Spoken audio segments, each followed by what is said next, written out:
ఎన్నికలు కాబట్టి మిగతా అందరినీ కూడా ఉద్యమ నాయకులు ఉన్నారు, అందరినీ ముందుకు తీసుకెళ్తున్నా ఒకటే కార్యక్రమం మీద వెళ్దామండి. అందరూ కూడా బీజేపీ అండుకో ఓటమి ఖచ్చితంగా కావాలి. నెక్క మిగతా ఐక్య ఇండియా బ్లాక్ కూటమి అలాగే మిగతా వాళ్ళు ఉన్నాయి.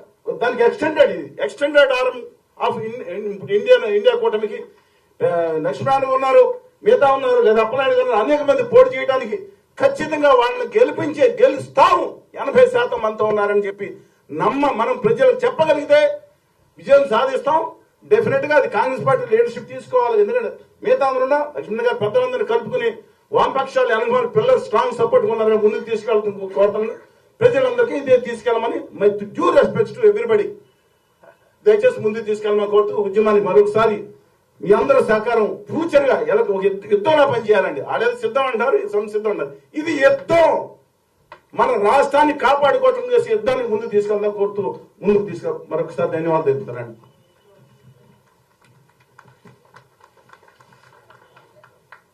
ఆమ్ ఆద్మీ పార్టీ జాతీయ ఉపాధ్యక్షులు, ఆమ్ ఆద్మీ శ్రామిక వికాస సంఘటన నాయకులు బొరాడ లక్ష్మీనారాయణ గారిని వారి సందేశం అని కోరుతూ ఉన్నాను.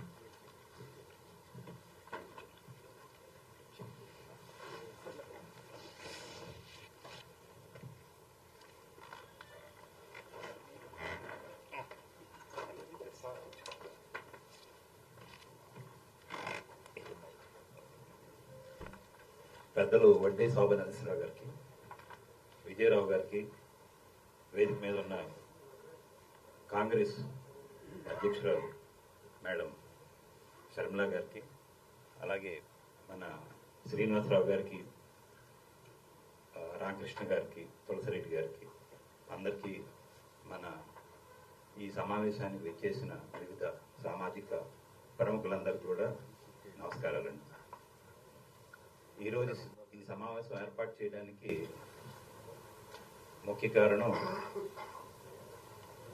మన మోడీ గారు 2014లో ఎన్నికలు రాకముందు, అదే ఎన్నికలు కాకముందు ఆయన ఒకటి సందేశం ఇచ్చారు జాతి మొత్తానికి.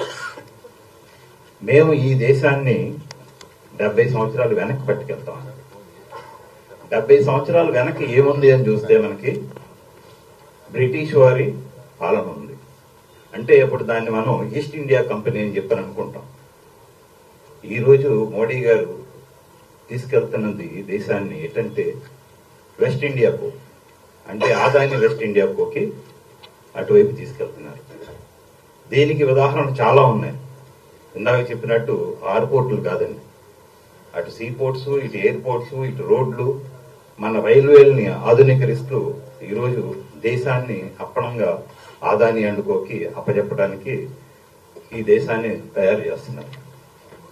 ఇది ఒకటే కాదండి, సాగరమాల అనే కార్యక్రమాన్ని మొదలుపెట్టినప్పుడు 500 మీటర్ల ఈ సముద్ర తీరం అనేది దాన్ని కుదించి 50 మీటర్లకు తగ్గించి ఈ మిగతా ప్రాంతాన్ని సాగరమాల కార్యక్రమంలో ఆదానికి అప్పచెప్పడానికి మొదలుపెట్టారు. ఆల్రెడీ అటు గుజరాత్ నుంచి మొదలైంది, అది సగం అయిపోయింది. మన ఈస్ట్ కోస్ట్ ఒకటే మిగిలింది. ఇప్పుడు దాన్ని కూడా కంప్లీట్ చేసే ప్రోగ్రాంలో ఉన్నారు. అయితే దీన్ని తిప్పికొడుతున్న మత్స్యకారులు చాలా మంది అహర్నిశలు పనిచేస్తున్నారండి దాని మీద. సో ఇదొకటి కార్యక్రమం అనేది జరుగుతుంది.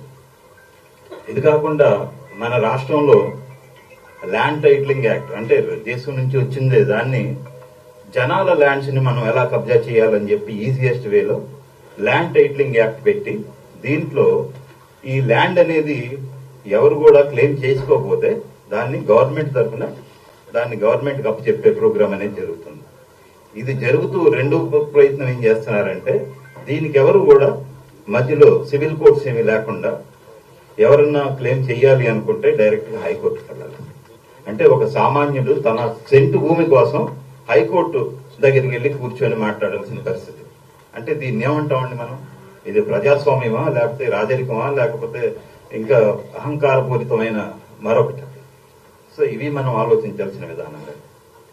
ఒకప్పుడు తెలుగు జాతిని, నిర్వీర్యమైపోయిన తెలుగు జాతిని మేలుకొల్పిన ఎన్టీ రామారావు గారు మన భారతదేశంలో ప్రతి రాష్ట్రానికి ఉన్న హక్కుల గురించి నినదించి మొత్తం భారతదేశాన్ని యునైట్ చేశారు. అప్పుడే థర్డ్ ఫ్రంట్ అనేది ఏర్పడి నేషనల్ ఫ్రంట్ గా ఏర్పడి ఆ రోజు ఆయన తీసుకున్న నిర్ణయం ఒక మహా ఉద్యమమై నించుంది. అలాంటి వ్యక్తి మరో వ్యక్తి రాజశేఖర రెడ్డి గారు సంఘటితంగా నుంచి ఎన్నో మంచి కార్యక్రమాలు చేసి దేశంలో కూడా తను నా రాష్ట్రానికి కావాల్సిన నేను తెచ్చుకుంటానని చెప్పని ముందు నించున్న రాజశేఖర రెడ్డి గారు. ఇప్పుడున్న ముఖ్యమంత్రులు అంతకుముందు చంద్రబాబు గారు కానీ ఇప్పుడు జగన్మోహన్ రెడ్డి గారు కానీ వారు చేసిన ప్రయత్నంలో 10వ వంతు చేసుంటే మన రాష్ట్రానికి రావాల్సినవి అన్నీ వచ్చేసాయండి. కానీ మన వాళ్ళు అంత ఎక్కువగా ఆలోచించట్లేదు, ఎందుకంటే వాళ్ళ ఇబ్బందులు వాళ్ళకున్నాయి. సో మనం చేయాల్సింది ఏంటంటే, ఈరోజు మోడీ గారి ఈ కార్యక్రమం అయితే వెస్ట్ ఇండియా కంపెనీని తయారు చేద్దాం అనుకుంటున్నారు. మనందరం కలిసి సంఘటనగా